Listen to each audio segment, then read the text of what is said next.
আপনার একটি পুকুর রয়েছে এবং কি পুকুরের চারপাশে প্রচুর পরিমাণ গাছপালা রয়েছে, তার মানে আপনার পুকুরে সর্বক্ষণ ছায়া থাকে।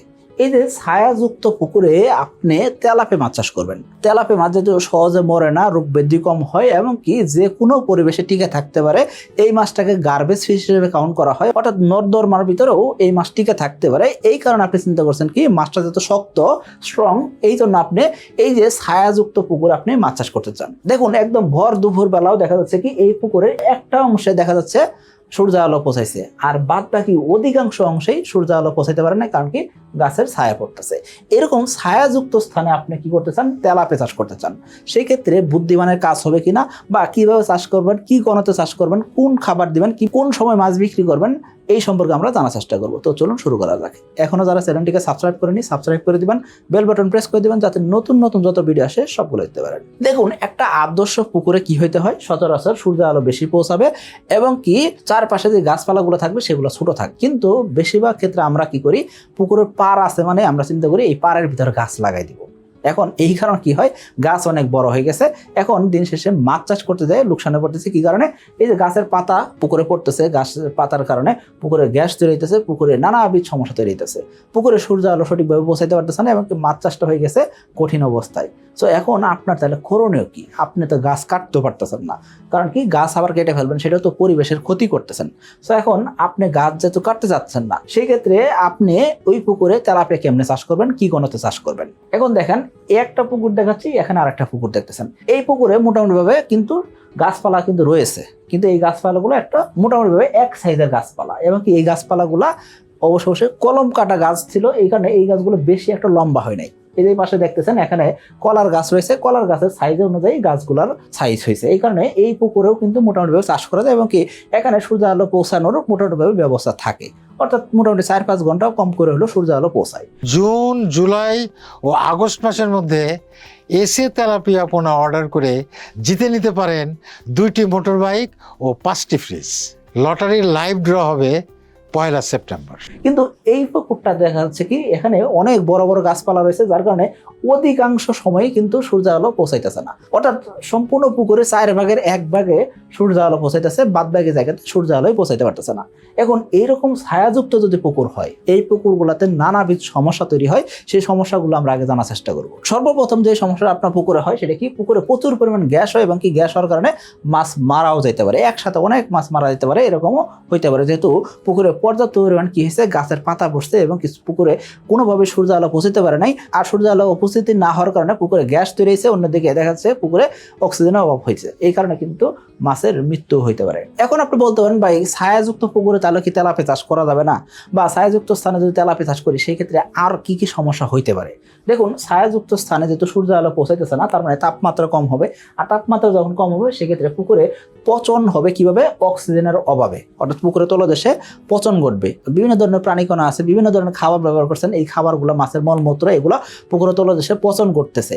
এই পচন ঘটার সময় সূর্য আলোর উপস্থিতি যেহেতু নাই, সেই ক্ষেত্রে এখানে অক্সিজেন ঠিক মতো সরবরাহ হবে না, আর অক্সিজেনের অভাবে যখন পচন ঘটবে এই জায়গা থেকে গ্যাস তৈরি হবে এবং কি আপনার পুকুরে অনেক ক্ষেত্রে দেখা যায় কি প্লাঙ্কটন তৈরি হয় না। প্লাঙ্কটন তৈরি যদি না হয় সেক্ষেত্রে মাছের জন্য বাড়তি কোনো অক্সিজেন তৈরি হইতেছে না, বাড়তি অক্সিজেন না পাইলে সেই ক্ষেত্রে মাছ অক্সিজেন স্বল্পতায় ভুগবে। সো আপনার মাছ যদি অক্সিজেন স্বল্পতায় ভুগে সেক্ষেত্রে মাছ মারাও যেতে পারে। আবার অনেক ক্ষেত্রে দেখা যায় কি অনেক বড় বড় শ্যাওলা হয়ে যায় পুকুরে, কারণ কি অনেক বছর হয়তো মেরামত করার নাই। এর পাশাপাশি দেখা যায় কি অনেক সময় পুকুরের পানি একদম কালো হয়ে যায়। এই যে দেখতে পাচ্ছেন এই পুকুরের পানি একদম কিন্তু কালো হয়ে গেছে, কারণ কি এই পুকুরে চারপাশে প্রচুর পরিমাণ গাছপালা রয়েছে, গাছের পাতা পড়ছে, গাছের পাতা আস্তে আস্তে পচছে, এই পচার কারণে এখানে পুকুরের পানি কালো হয়ে গেছে। অনেক খামারে বলে থাকেন ভাই এখানে কি ব্যবহার করলে পুকুরের পানি সবুজ হবে বা কি ব্যবহার করতে পারি।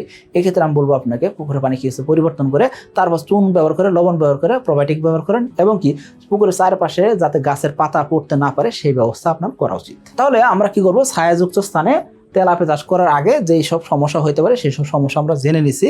এখন আসেন যে আমরা ছায়াযুক্ত স্থানে যদি তেলাপিয়া চাষ করতে চাই সেক্ষেত্রে কি কাজ করতে পারি।